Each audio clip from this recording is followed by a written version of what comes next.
خوږو پښتنو وروڼو خویندو مشرانو کشرانو امزولو بچو پښتانه امن غواړي. مونږه په خپله خاوره امن غواړو. دا ناره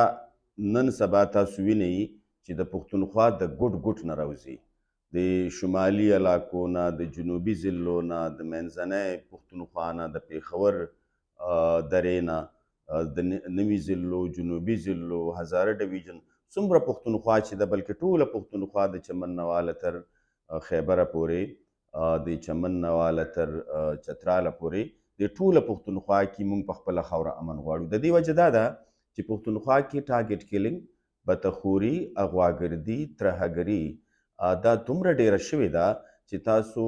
به یقین نه راسي چې پرون په 2 ورځو کې په شمالي وزیرستان کې 4 ټارګټ کیلینګ شوي دي. تیر شوي 3 میاشتو کې په نیمې ضلعو کې 3,500 حملې شوي دي او په هغې کې 1,500 خلک وژلی شوي دي.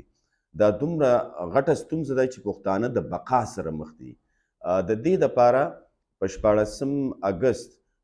2022 باچا خان مرکز کې د ټولو پښتنو، د ټولو د پښتونخوا د ټولو سیاسي ګوندونو، د سماجي تنظیمونو، د تاجرانو د نمایندګانو، د وکیلانو نمایندګانو، د میډیا د نمایندګانو د دې ټولو اجلاس په شریکه وشو. د هغې د نمایندګانو او هغې یو کور کمیټې جوړه کړه. په دغه کور کمیټۍ کې عوامي نیشنل پارټۍ نه 2 کسان واغستلی شو، دا شان پښتونخوا ملي عوامي پارټي، مسلم لیگ نون، پاکستان پیپلز پارټي، پښتون تحفظ موومنٹ PTM، نیشنل پارټي، مزدور کسان پارټي، تحریک اصلاحات، واک تحریک، د تاجرانو نمایندگان، د میډیا نمایندگان، د وکیلانو نمایندگان، د صحافین، دې سره د ادیبانو نمایندگان، د هنرمندانو نمایندگان 2 کسان واغستلی شو. هغې نه کور کمیټې جوړه شوه. په 29 اکتوبر د دغه کور کمیټۍ اجلاس یو ځل بیا باچا خان مرکز کې وشه او هغې فیصله وکړه چې د دې ټولې پښتونخوا په سطحه به په 4 نومبر را روانې جمعې په ورځ ماسپښین 2 بجې صوابۍ انټرچینج سوات ایکسپریس وی صوابۍ انټرچینج سوات ایکسپریس وی 2 بجې به دا ټول وطن، د ټول وطن کې طالب علمان شامل دي، سیاسي کارکنان شامل دي، د سیول سماج تنظیمونه شامل دي، دې کې مزدوران شامل دي، دې کې کروندګر شامل دي، دې کې زمیندار شامل دي، استادان، ډاکټران، دې کې د ښځو تنظیمونه شامل دي، دې کې د تاجرانو نمایندگان شامل دي، د صحافیانو نمایندگان شامل دي، دې کې د ادیبانو هنرمندانو نمایندگان شامل دي،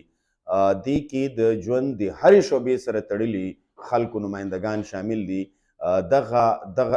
دغه خلک یعنی یو خو دا کور کمیټې دی چې دې کې دا نمایندګي ده، خو دا امن مارچ د دې ټول ولس دی. نو دا ټول ولس کې دا ټول طالب علمان هم راځي، د ټول ولس کې استادان هم راځي، سیاسي کارکنان هم راځي، د ښځو تنظیمونه راځي، د سیول سماج تنظیمونه راځي، تاجران راځي، هنرمندان راځي، ادیبان راځي، صحافین راځي. نو دا ټول ولس سره د دې ټولو خلکو باید په 4 مارچ په 4 نومبر را روانې جمعې په ورځ دې امن مارچ کې، دې امن ریلی کې، دې امن مظاهره کې، غټه عظیم الشان امن مظاهره کې ګډون وکړي. دا د پښتون قومي اتحاد چې کوم باچا خان مرکز کې اعلان شوی، دا د هغې د کور کمیټۍ فیصله ده. په دې کې یو ځل بیا زه دا عرض کوم، تکراروم چې په دې کې NP شامله ده، په دې کې PTM، پښتونخوا ملي عوامي پارټي، نیشنل پارټي، مزدور کسان پارټي، پیپلز پارټي، مسلم لیگ نون او واک تحریک او د دې ټولو شعبو نمایندگان شامل دي. دې دا فیصله وکړه چې 4 نومبر ماسپښین 2 بجې د جمعې په ورځ سوات ایکسپریس وی صوابۍ انټرچینج سوات ایکسپریس وی به دا ټولې پښتونخوا نه قافلې دغلته راغونډېږي او د امن دپاره به غږ پورته کوي چې دې ریاست واکدارانو ته هم یو میسج ورکړي، یو پیغام ورکړي، نړیوالو قوتونو ته هم یو پیغام ورکړي او خپل ولس هم په دې خبر کړي چې زموږ د بقا دپاره، د پښتنو د بقا دپاره، د پرمختګ دپاره، د روښانه سباوون دپاره او دې وطن کې د خوشحالو، آبادو او سوکالو دپاره امن تر ټولو غټ ضرورت او تر ټولو غټه تقاضا ده. په دې کې موږ ټول سره شریک یو. سیاسي اختلافات په خپل ځای، د نظریه یا د فکر اختلاف په خپل ځای، دریځونه او موقفونه او پوزیشنونه په خپل ځای، خو دا زموږ مشترکه مسله ده، مشترکه ستونزه ده، مشترکه مرام دی چې پښتونخوا به یو ځل امن ته ضرور رسي او دا به زموږ په هڅو رسي. راپاڅېدل به غواړي، ودرېدل به غواړي، غږ به پورته کول غواړي. په 4 نومبر د جمعې ورځ ماسپښین 2 بجې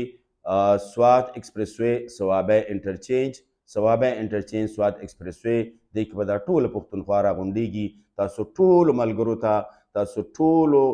خویندو وروڼو ته، همزولو ته، د ژوند مختلفو شیبو سره تعلق لرونکو خلکو ته خواست کوم، اپیل کوم چې دې کې په ګڼ تعداد کې، په ګڼ شمیر کې ګډون وکړئ. ډېره مننه کوم، ډېر ښاد او آباد اوسئ.